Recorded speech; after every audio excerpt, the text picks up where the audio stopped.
The man who spent his time like falling sand.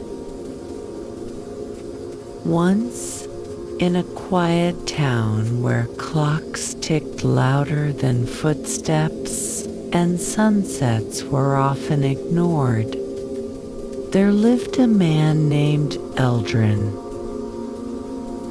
Time loved Eldrin. It gave him mornings wrapped in gold, afternoons stretched wide like open fields, and nights gentle enough to dream in. But Eldrin did not love time back. He treated it like an endless river, believing it would never run dry, believing he could always drink later. Eldrin spent his days chasing echoes instead of meanings. He laughed loudly at shallow jokes, lingered in places that offered no growth, and scrolled through hours as if they were pebbles small, meaningless, easily thrown away. He postponed dreams the way people postpone apologies, assuming there would always be tomorrow. Later, he often said, I will start later. I will become better later. I will care later. And time, patient and silent, kept moving. Years slipped past him, not like storms, but like soft rain, so gentle he barely noticed he was getting wet. His youth faded quietly, without ceremony.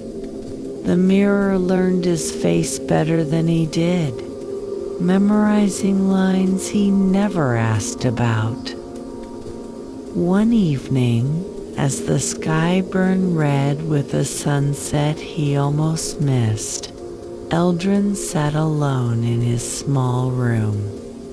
Dust danced in the dying light. The room was filled with unfinished things books, half-read letters, unwritten, dreams unnamed. That was when time finally spoke. Not in a voice, but in a feeling. A sudden weight pressed against Eldrin's chestnut pain, but awareness, a sharp, merciless clarity. He realized that the laughter he chased had never stayed with him. The people he neglected had grown distant. The dreams he postponed had learned to live without him. He tried to remember when it all slipped away. But time does not leave footprints. That night, Eldrin dreamed.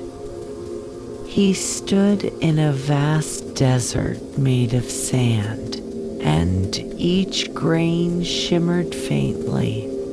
An old woman stood before him, her cloak woven from ticking sounds. "What is this place?" Eldrin asked. "This," she replied, "is where your time has gone." He knelt and scooped the sand into his hands, but it slipped through his fingers, no matter how tightly he held it. "Can I get it back?" he asked, his voice breaking. The woman looked at him with eyes older than regret.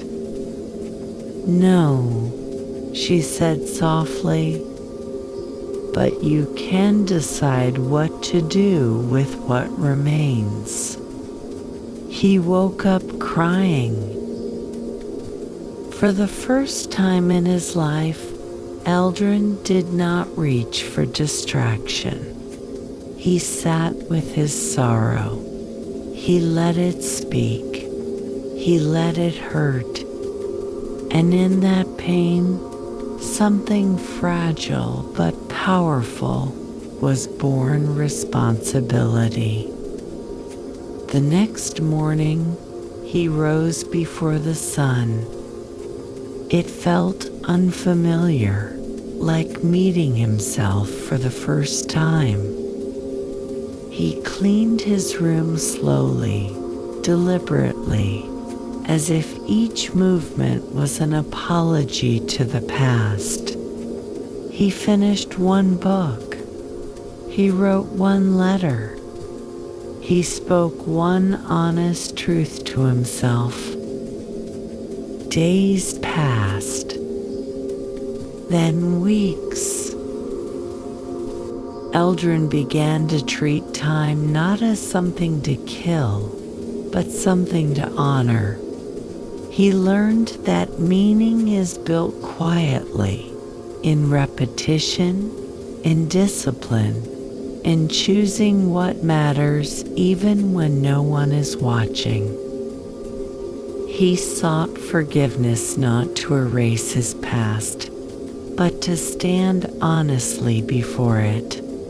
Some doors remained closed, some wounds stayed scars, but he accepted them as part of the cost of awakening late. And yet life, merciful as it is, met him halfway. Flowers grow even after long winters.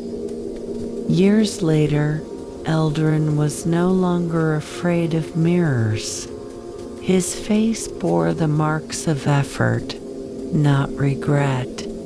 When he laughed now, it was deeper. When he rested, it was earned. He still lost time sometimes because he was human, but he never wasted it unknowingly again. And when people asked him what changed his life, Eldrin would smile gently and say, "I learned that time is not endless, and because it is not endless, it is sacred." Awakening, Eldrin learned, was not a sudden miracle. It was a burden.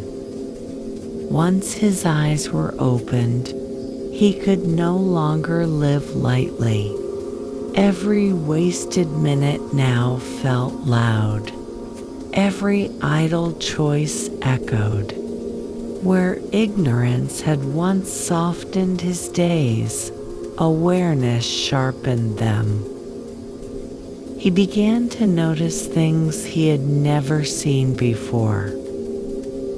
The way morning light hesitated before entering his window, as if asking permission. The sound of his own breathing when he sat in silence, uncertain, human. The small ache in his chest whenever he remembered someone he had failed to cherish. Growth, he realized, was not gentle. It demanded honesty, and honesty was exhausting.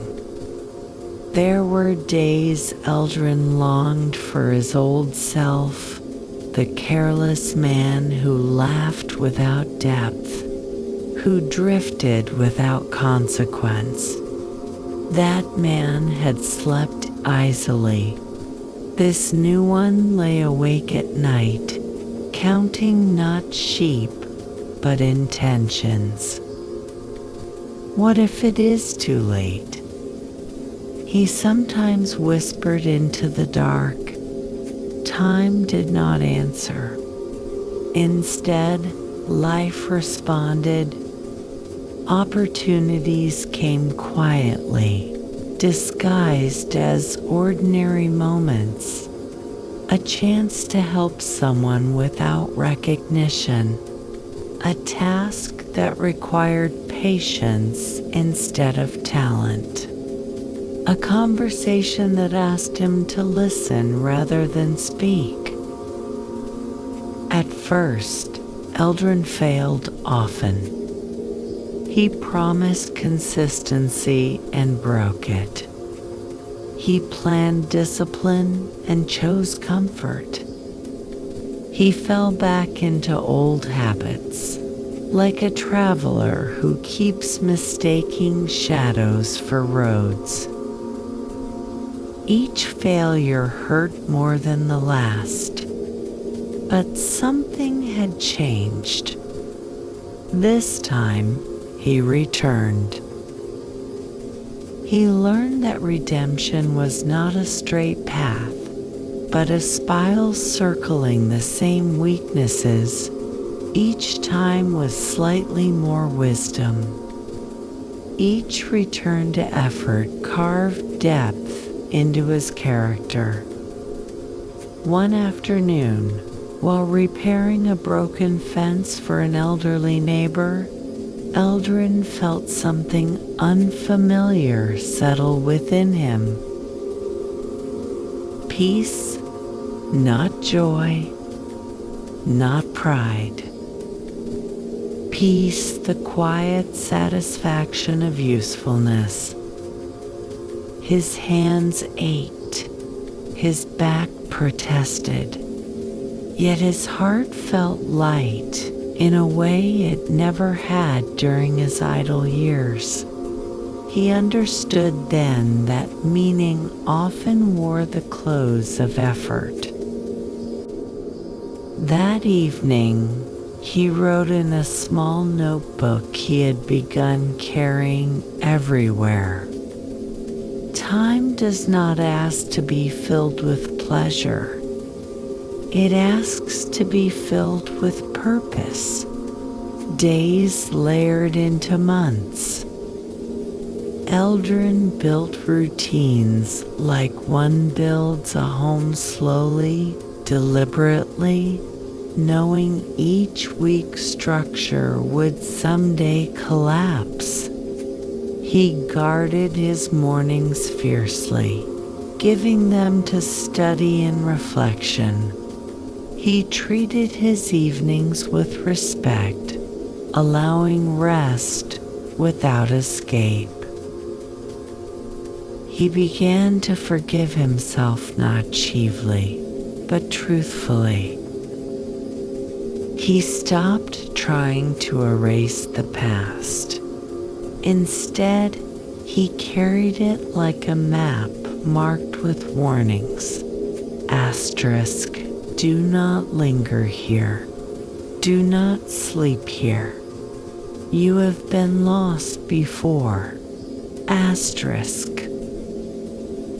People noticed the change. Some were drawn to him, curious about the gravity he now carried. Others drifted away, uncomfortable with the mirror his discipline held up to their own lives. Eldrin accepted both responses with grace. Not every connection was meant to last. One night, he dreamed of the desert again. This time, the old woman was gone. In her place stood a child, building something from sand, not letting it slip through his fingers, but shaping it carefully, patiently. Eldrin knelt beside the child. "What are you building?" he asked. "A tomorrow?" the child replied. Eldrin woke with tears on his face, but this time they were not born of regret. They were born of hope. Transformation is fragile in its early days. Eldrin learned this not from failure alone, but from temptation. Just when his routines had begun to feel steady, when discipline had grown familiar in his bones, the past returned not as memory, but as invitation. It came disguised as an old friend. They met by chance on a quiet street where time once had been murdered in laughter and aimless wandering. The friend smiled the same careless smile, spoke with the same lightness that had once made Eldrin forget himself. "You look different," the friend said. "Too serious? Too heavy?" Eldrin smiled back, uncertain. "Come," the friend continued, "just one night, like the old days. You deserve a break."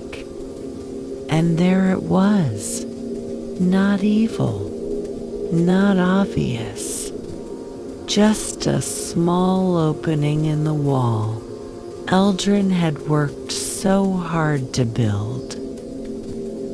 That night, Eldrin wrestled with himself. His new self argued with reason. Asterisk, you have grown. You are stronger now. One night will not undo you. His wiser self whispered softly, "That is how it always begins."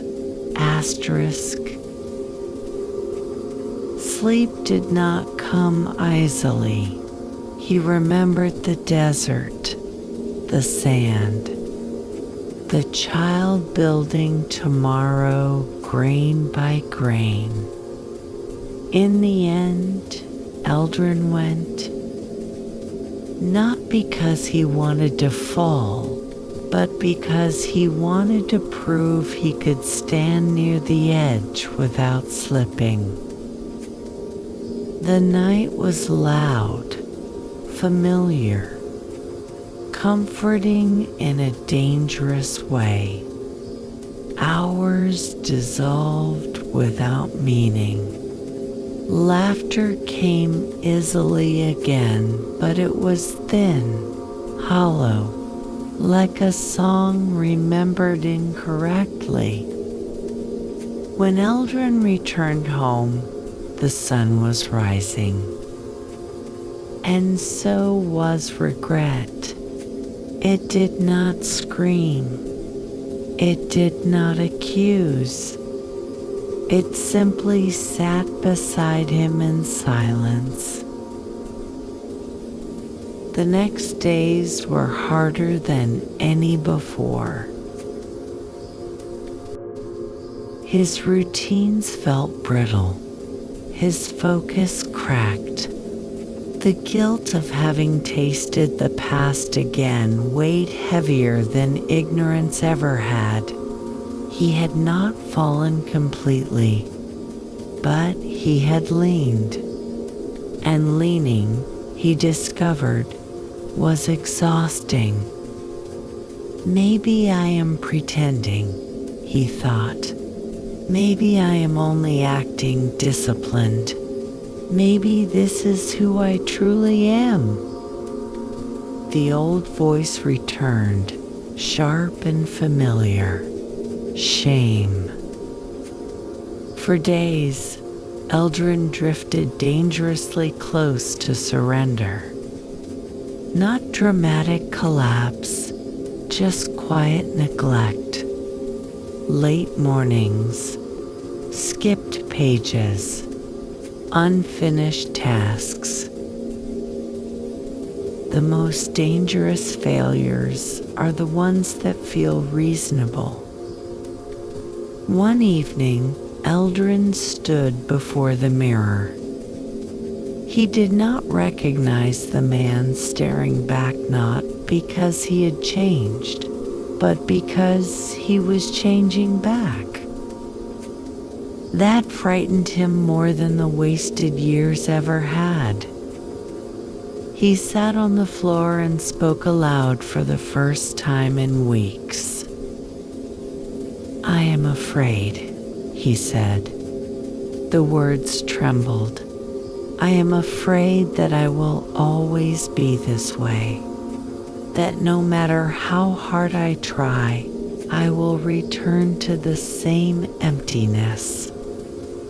The room did not answer, but something inside him did. A memory surfaced, not of his failures, but of the moment he first awakened, the night he cried, the morning he chose to rise early, the peace he felt repairing a fence.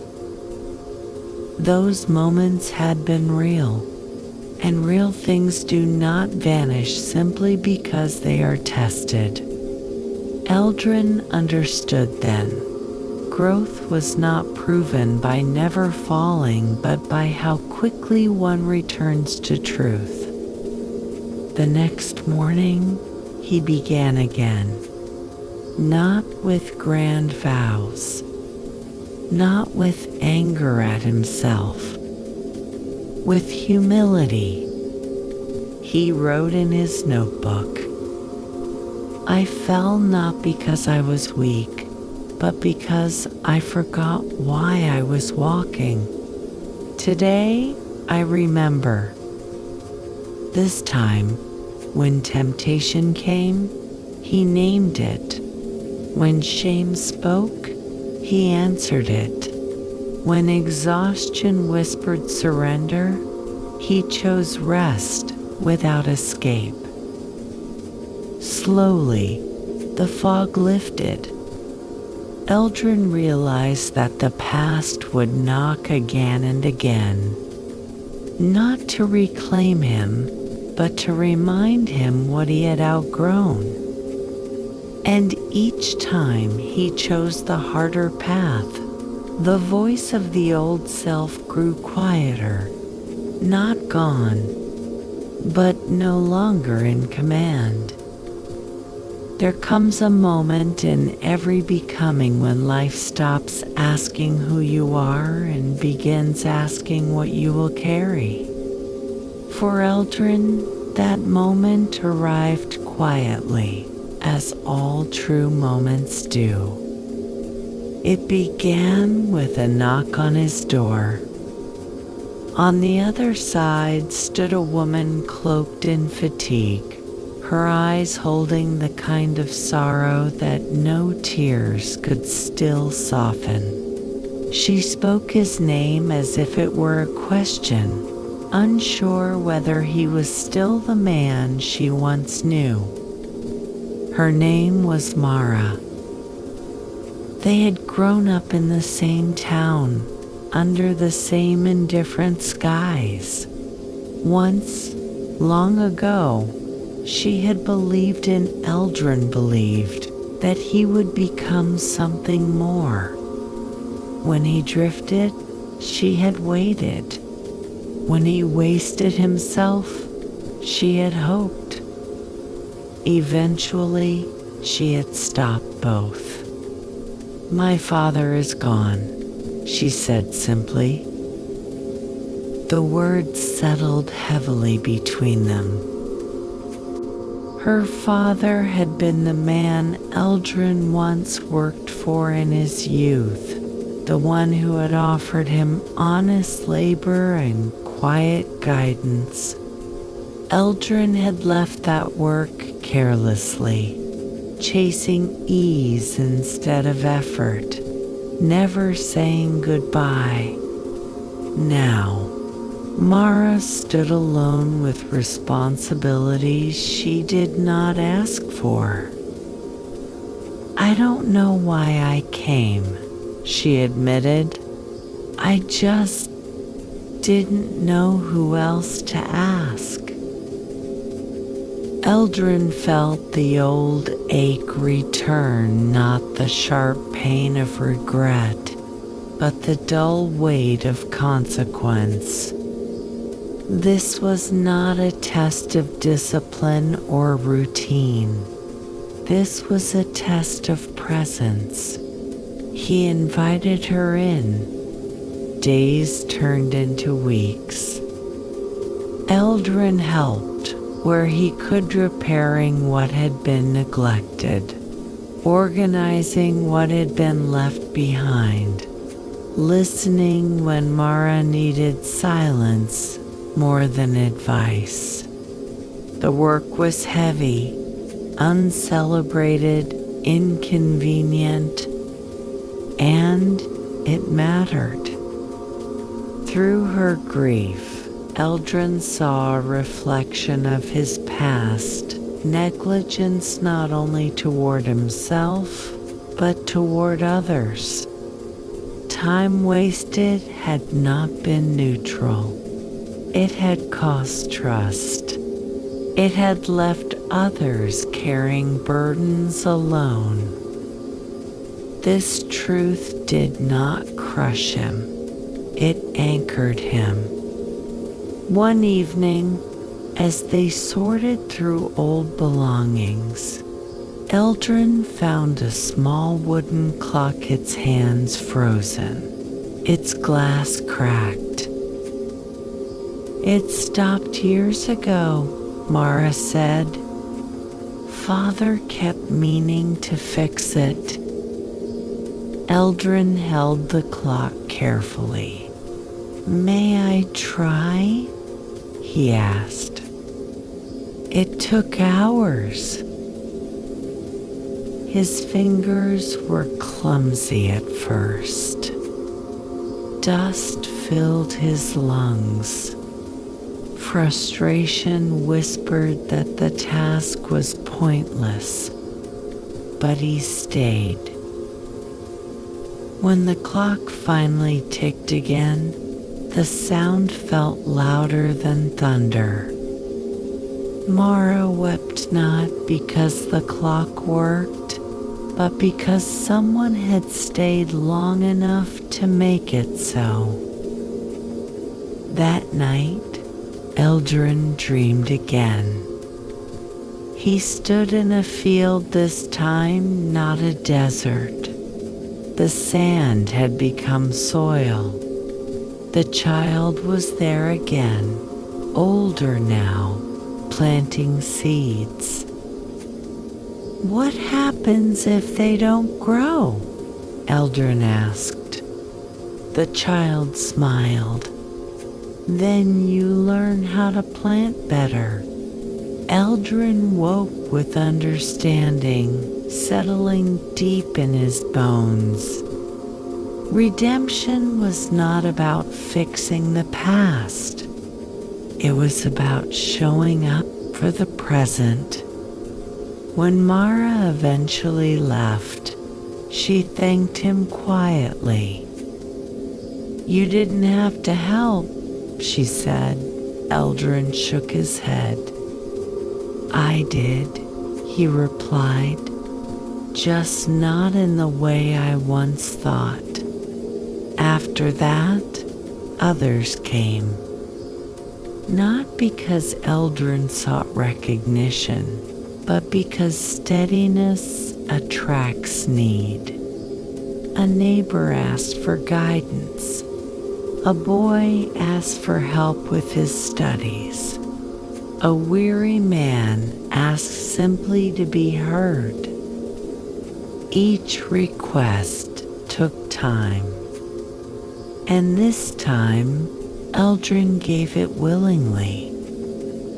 He understood now that time is not truly redeemed by productivity alone, but by responsibility embraced.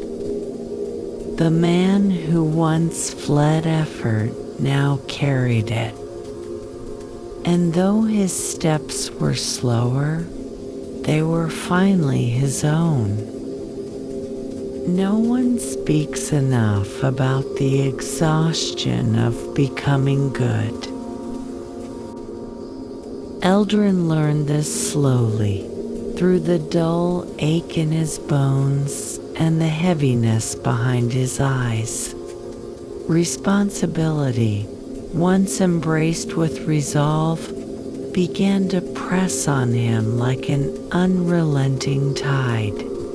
There were no applause, no visible milestones, only endless needs and the quiet expectation that he would continue. Day after day, he gave. He rose early.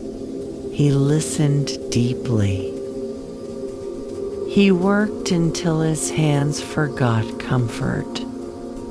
And somewhere along the way, he forgot to breathe. The world had begun to lean on him not cruelly, but constantly. Eldrin said yes more often than he should have, mistaking self-denial for virtue. He believed that to make up for wasted years, he had to exhaust himself entirely. But time does not ask for sacrifice without wisdom. One evening, Eldrin sat alone in his room, the familiar notebook open before him. The pages were filled with plans, promises, and reflections, but none with rest. His hands trembled as he wrote a single line. What if I am not enough? The question lingered like smoke. That night, the dreams returned, but they were different. No dessert, no child. Only a long road, stretching endlessly ahead, with Eldrin walking alone under a sky without stars. Each step grew heavier than the last. Eventually, he collapsed not in pain, but in surrender. When he awoke, his body felt heavy, uncooperative. Illness had found him quietly, as fatigue often does. For days, he lay still, unable to give, unable to help, and the silence frightened him. Without action, the old doubts resurfaced. Asterisk, if I am not useful, who am I? Asterisk, if I stop, will everything fall apart? Visitors came less frequently. Life continued without his constant presence. The world, it seemed, did not collapse in his absence. This realization struck harder than exhaustion. Had all his effort mattered at all? One afternoon, as sunlight filtered weakly through the curtains, Eldrin noticed the wooden clock that one he had repaired for Marinau ticking steadily on his shelf. Each sound was calm, unhurried. It did not rush. It did not strain. It simply continued. Eldrin understood then. Time does not demand that we burn ourselves to prove our worth. It asks only that we move faithfully within our limits. When his strength returned, Eldrin changed. He learned to say no gently, honestly. He learned that rest was not betrayal, but maintenance. He redefined discipline to include kindness toward himself. He wrote again in his notebook, "I cannot repay lost time by destroying the time I have." This was a different kind of growth, less visible, but deeper. The heroics faded. What remained was sustainability. People noticed the shift. He was still present, still reliable, but no longer hollowed out. His help came with boundaries. His care carried balance. And in this quieter rhythm, something unexpected happened. Peace returned. Not the fragile peace of accomplishment, but the durable peace of acceptance. Eldrin finally allowed himself to believe that redemption was not a debt to be paid, but a life to be lived well, moment by moment. The road ahead was still long, but for the first time, he was not afraid of how far it stretched. There comes a moment, rare and unannounced, when a person stops running from time and allows time to sit beside them. For Eldrin, it happened at dusk. He was walking beyond the edge of the town, where the road dissolved into grass and the sky widened without restraint. He had come there often in recent months, not to think, but to be still. The habit of silence had become his refuge. As the sun lowered itself carefully into the horizon, Eldrin felt it again, that familiar presence, not heavy, not urgent, attentive. He sat on a fallen stone, breathing slowly, when a voice spoke not aloud, but within the space where thoughts usually echo. "You have been busy," said time.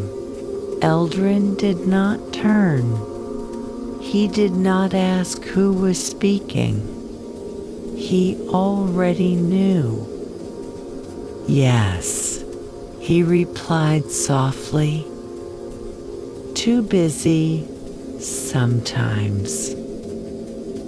Time did not scold him. Time did not praise him. "That is common," time said. They watched the light change together. "I wasted so much of you," Eldrin said at last. The confession came without bitterness now, only clarity. "Years I cannot retrieve. People I cannot return to. Opportunities that closed because I was careless." Time listened, and yet Eldrin continued, "I am still here, still walking, still trying. Is that enough?" Time was quiet for a long while. Then it answered, "I was never asking you to be perfect." Eldrin felt something loosen inside his chest. "I was asking you to be present." The words settled gently, like ash after a long fire. "I give myself to everyone equally," time went on.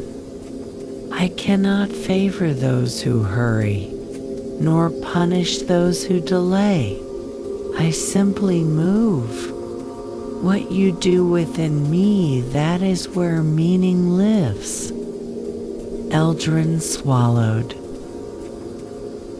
What about the lost years? He asked. Do they count for nothing? Time turned toward him, then not with a face, but with memory. They taught you what absence feels like, Time said. They taught you the cost of neglect. Would you have understood this life without that knowing? Eldrin closed his eyes. He saw it then, the thread connecting everything. The wasted hours, the awakening, the failures, the quiet rebuilding. None of it stood alone. All of it had shaped his hands. I cannot give you back what has passed, Time said gently, but I can stay with you while you use what remains. Tears slid down Eldrin's face, warm and unashamed. That is all I ask, he whispered. When the sun finally disappeared, Eldrin felt the presence recede, not gone, but no longer separate from him. Time had not left. It had always been there. On the walk home, Eldrin noticed how the night felt different. No, not threatening, not empty, just open. The ticking clock at home would continue. The mornings would still come. And so would choices. He wrote one final line in his notebook that night. Time is not my enemy. Eldrin finally allowed himself to believe that redemption was not a debt to be paid, but a life to be lived well, moment by moment. The road ahead was still long, but for the first time, he was not afraid of how far it stretched. There comes a moment, rare and unannounced, when a person stops running from time and allows time to sit beside them. For Eldrin, it happened at dusk. He was walking beyond the edge of the town, where the road dissolved into grass and the sky widened without restraint. He had come there often in recent months, not to think, but to be still. The habit of silence had become his refuge. As the sun lowered itself carefully into the horizon, Eldrin felt it again, that familiar presence, not heavy, not urgent, attentive. He sat on a fallen stone, breathing slowly, when a voice spoke not aloud, but within the space where thoughts usually echo. You have been busy, said Time. Eldrin did not turn. He did not ask who was speaking. He already knew. Yes, he replied softly. Too busy, sometimes. Time did not scold him. Time did not praise him. That is common, Time said. They watched the light change together. I wasted so much of you, Eldrin said at last. The confession came without bitterness now, only clarity. Years I cannot retrieve. People I cannot return to. Opportunities that closed because I was careless. Time listened, and yet Eldrin continued, I am still here, still walking, still trying. Is that enough? Time was quiet for a long while. Then it answered, I was never asking you to be perfect. Eldrin felt something loosen inside his chest. I was asking you to be present. The words settled gently, like ash after a long fire.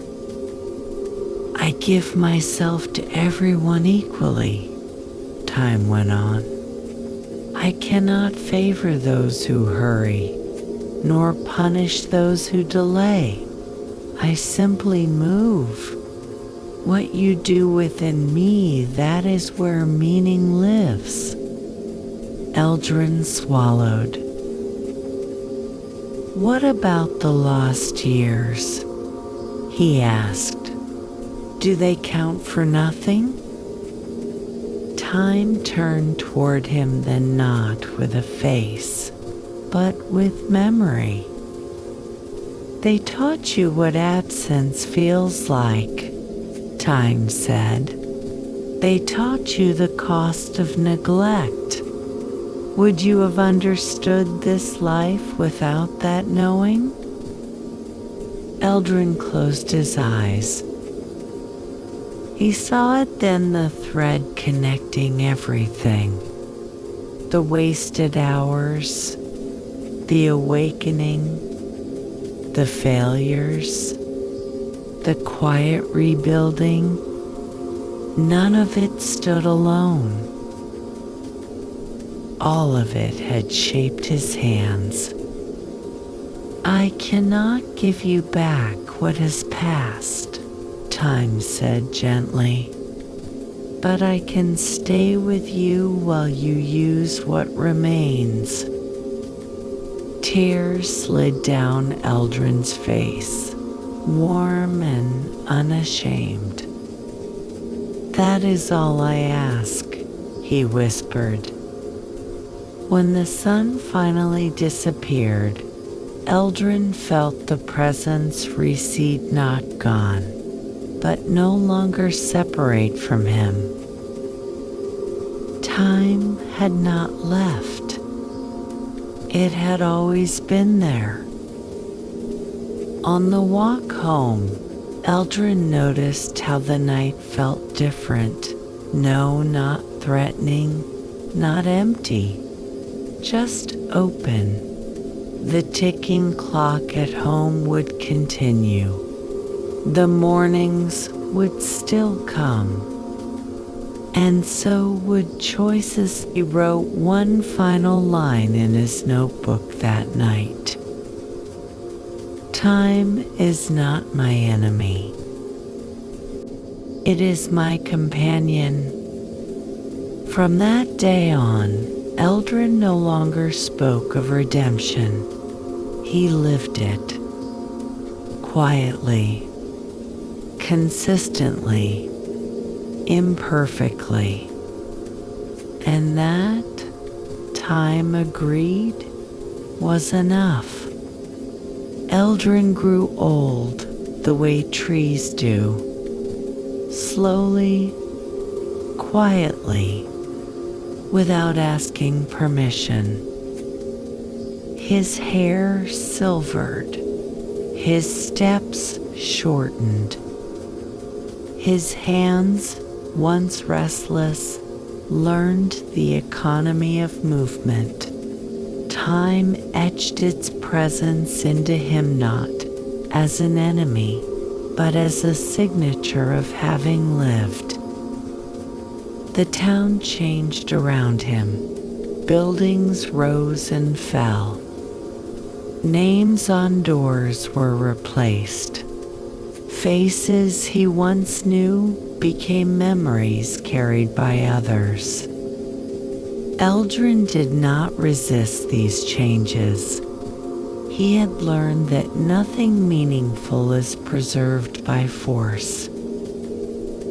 He lived in a small house now, near the road where grass met sky. Children often passed by, sometimes stopping to greet him, sometimes sitting beside him in silence. They did not come because he was extraordinary. They came because he was there. Eldrin listened more than he spoke. When he did speak, his words were simple, worn smooth by truth. "Take care of your time," he would say, "not because it is scarce, but because it is alive." Some understood immediately. Others would only understand much later, and that was enough. One afternoon, a young man sat with him, restless, eyes darting as if chased by invisible clocks. "I feel like I've wasted so much already," the young man confessed. "I don't know where to begin." Eldrin smiled, a gentle curve shaped by decades of learning. "Begin where you are," he said. "Time has already found you." When Eldrin died, it was in his sleep. No struggle. No unfinished business calling him back. The wooden clock on his shelf ticked steadily beside him. In the days that followed, people spoke of him quietly, not with grand speeches, but with small stories. How he stayed when others left. How he listened when no one else would. How he reminded them simply by living that it is never too late to live honestly. And time continued, as it always does. But in the lives he had touched, it moved differently, more carefully, more consciously, as if remembering a man who had finally learned how to walk beside it. Somewhere, in a place without ours, the child Eldrin once dreamed of finished building tomorrow, and it held. Happiness did not arrive in Eldrin's life like a celebration. It arrived like morning, unannounced, unhurried, without witnesses, yet unmistakably real. In the years that followed his great understanding, Eldrin discovered a kind of joy that did not demand constant proof. It did not shout, it did not rush. It stayed. He woke each day with a quiet readiness, no longer chased by the feeling that life was slipping past him. Time still moved forward, but it no longer felt like loss. It felt like companionship. Eldrin began to notice how happiness often hid in repetition. In boiling water for tea and waiting patiently for it to steep. In sweeping the floor even when no one would see the cleanliness. In greeting the same sunrise without expecting it to be different.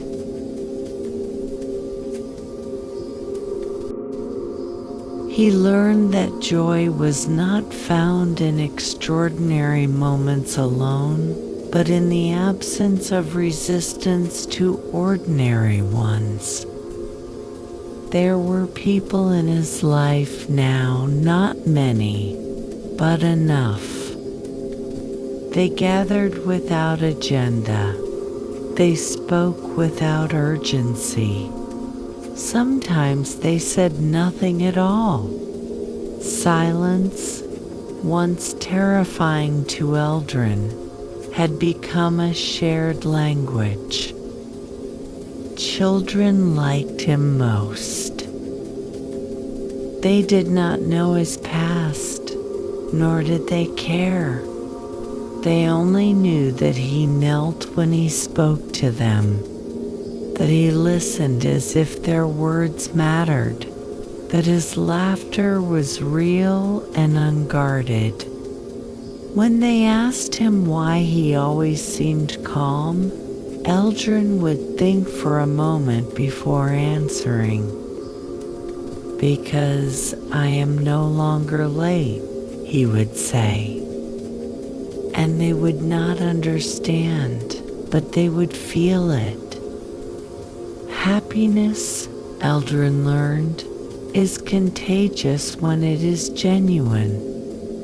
He planted a small garden behind his house, not for abundance, but for attention. Each seed taught him patience anew. Some plants flourished, others withered despite his care. Instead of frustration, Eldrin felt gratitude. Not everything was meant to grow, and that was not failure. The garden became a quiet metaphor for his life. He tended what was within reach and released what was not. This balance, once impossible for him now, came naturally. At night, Eldrin still wrote, but the notebook had changed. Gone were the urgent questions, the desperate reflections. In their place were simple observations.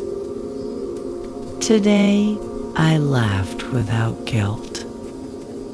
Today, I rested, and the world did not end. Today, I felt complete without accomplishing anything. These entries were not meant to impress a future reader. They were reminders, gentle markers of presence. Sometimes memories of his wasted years returned, but they no longer carried teeth. They arrived like old photographs, slightly faded, no longer capable of harm. Eldrin did not push them away. He thanked them silently for teaching him what absence felt like. Without absence, presence would have meant nothing. There were days of sadness still. Happiness did not erase sorrow. It gave it space to exist without ruling everything else. Eldrin allowed himself to mourn what never was, and then returned steadily to what was. And what was good. He became known in the town not as a wise man, nor as a reformed one, but as a steady one. Someone who could be relied upon, someone whose word did not hurry, someone who knew when to act and when to wait. This steadiness was his joy. In the evenings, Eldrin often walked the familiar road where grass met sky. The sunsets no longer felt like reminders of time passing, but acknowledgments of time well spent. Once, sitting on the same stone where he had spoken with time long ago, Eldrin felt a warmth settle over him, not a presence, but a recognition. He smiled. "I am here," he whispered, not to time, but to himself. And that was happiness, not the promise of tomorrow, not the repair of yesterday, but the quiet agreement with now. As seasons passed, Eldrin's body slowed further, but his spirit remained light. He accepted help with grace. He accepted rest without apology. When asked if he feared the end, Eldrin shook his head. "I am not afraid of finishing," he said. "I am afraid only of not having lived, and that fear no longer belongs to me." In his final years, Eldrin spent more time watching than doing. Watching birds argue over crumbs, watching leaves fall without regret, watching people hurry past, not judging them, only hoping they would one day slow. And often, they did when they noticed him. Happiness, he understood at last, was not something he had earned through suffering. It was something that had been waiting for him to stop running. And when his days finally grew shorter, they did not feel stolen. They felt complete. Like a sentence that ends exactly where it should. As the years unfolded, Eldrin discovered that happiness, once it had settled, did not grow louder with time. It grew quieter.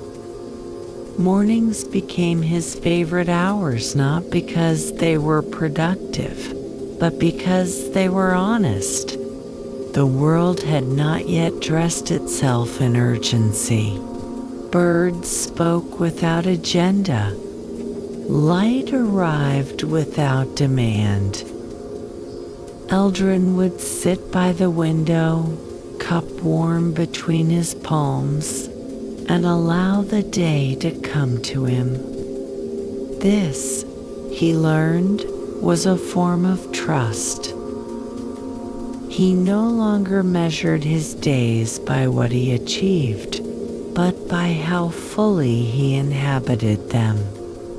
Some days were simple to the point of invisibility.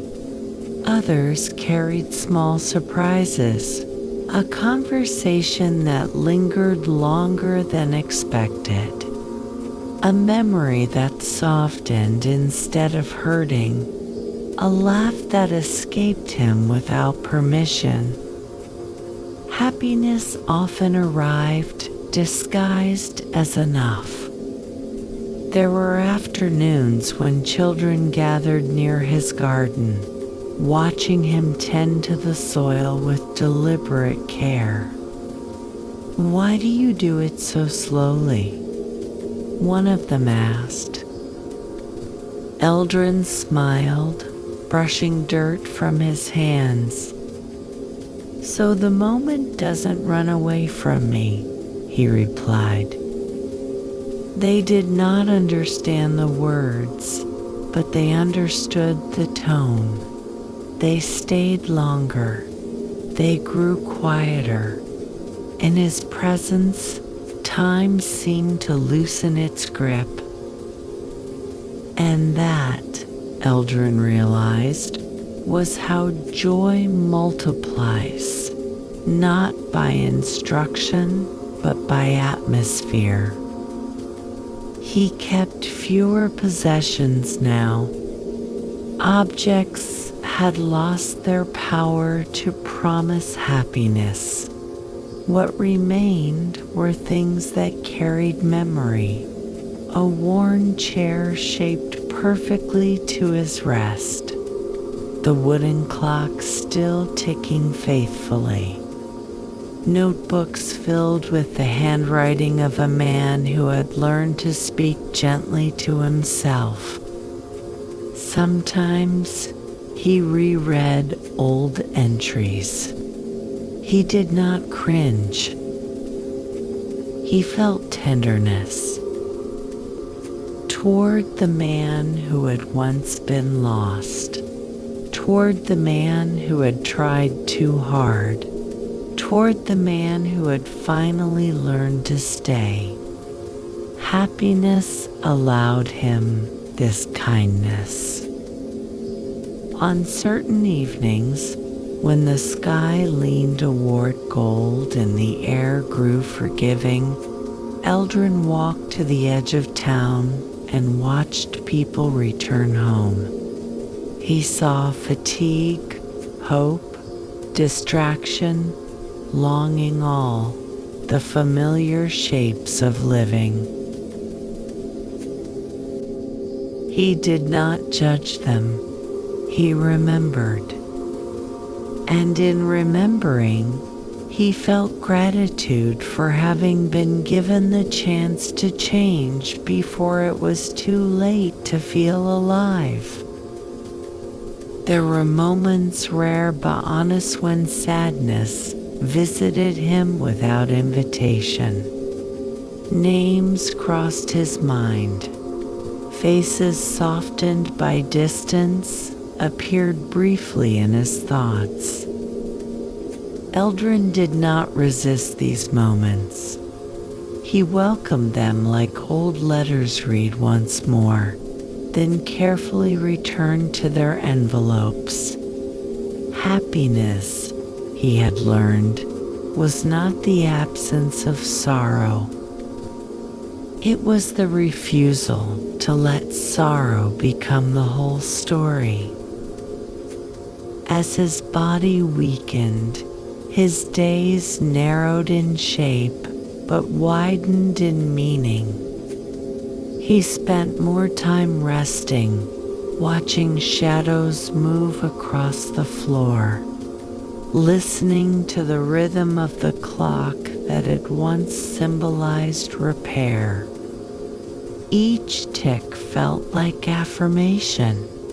Still here, still present, still enough. When people thanked him for the guidance he had offered over the years, Eldrin would shake his head. "I didn't teach," he said softly. "I only stopped running." That was the truth of it. The joy that filled his later years was not built on success, nor on redemption measured by others. It was built on reconciliation with time, with limitation, with himself. And in that reconciliation, life felt light. Not because it lacked weight, but because he carried it willingly.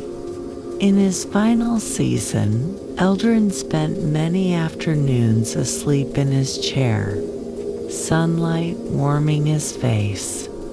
Those who passed by would often pause, uncertain whether to wake him. They never did.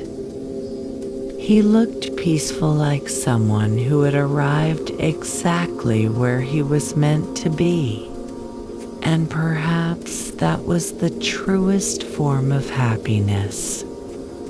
Not constant delight, not endless motion, but rest without regret.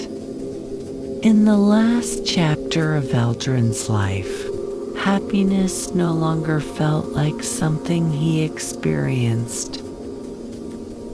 It felt like something he belonged to. There came a season when his prayers were no longer requests. They were acknowledgments. No longer filled with longing, they became filled with presence.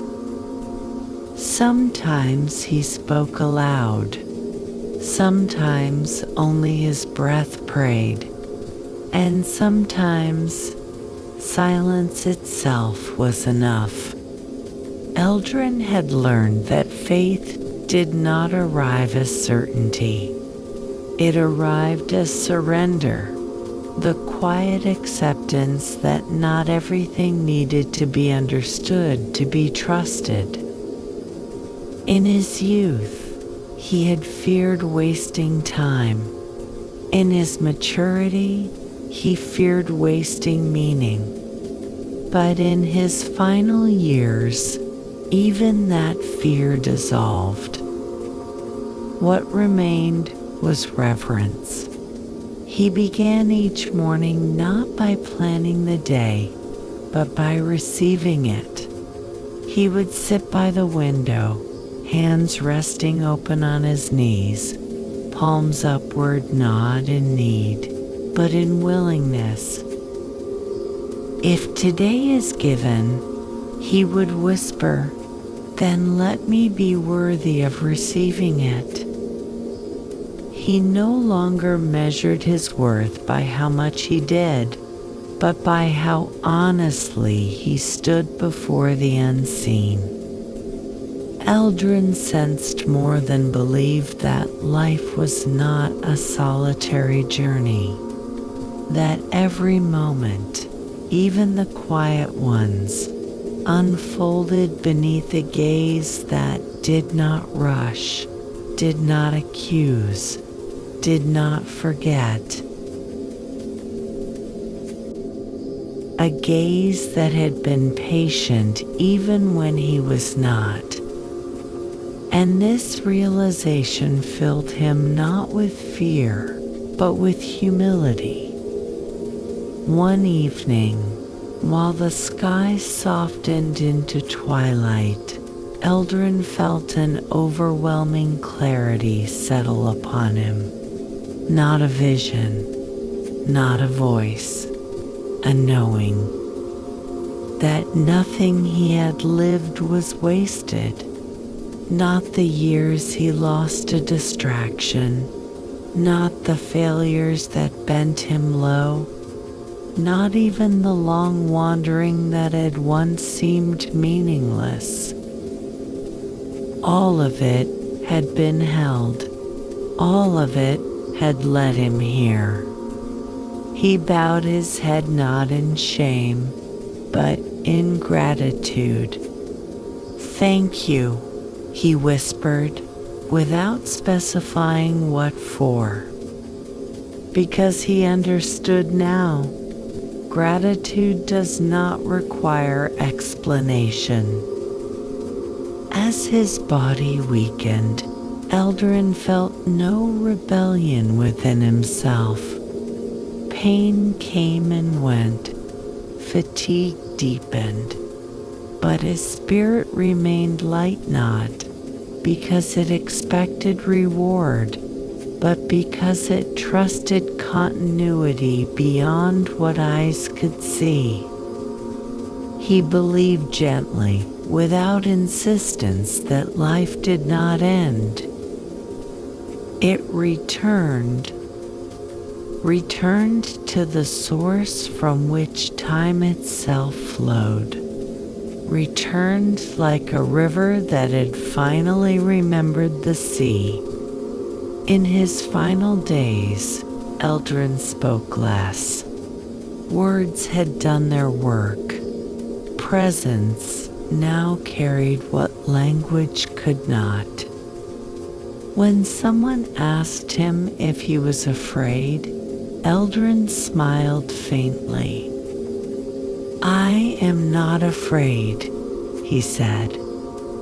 "I have already been forgiven by learning how to live. And when death finally came, it did not arrive as an interruption. It arrived as a completion." Eldrin exhaled one final breath, not in desperation, but in release.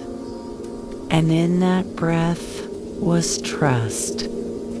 Trust that the one who had given him time had known exactly how much he needed. Trust that the years he had redeemed were not weighed against the years he had lost. Trust that love does not calculate. It receives if there was a judgment, it was not harsh. If there was an accounting, it was not cruel. It was simply this: that a man who once wasted his life had learned to stand humbly within it. And that was enough. Beyond time, beyond clocks and seasons, Eldrin rested not as someone who had finished perfectly, but as someone who had finally stopped resisting grace. And grace, having waited all along, welcomed him home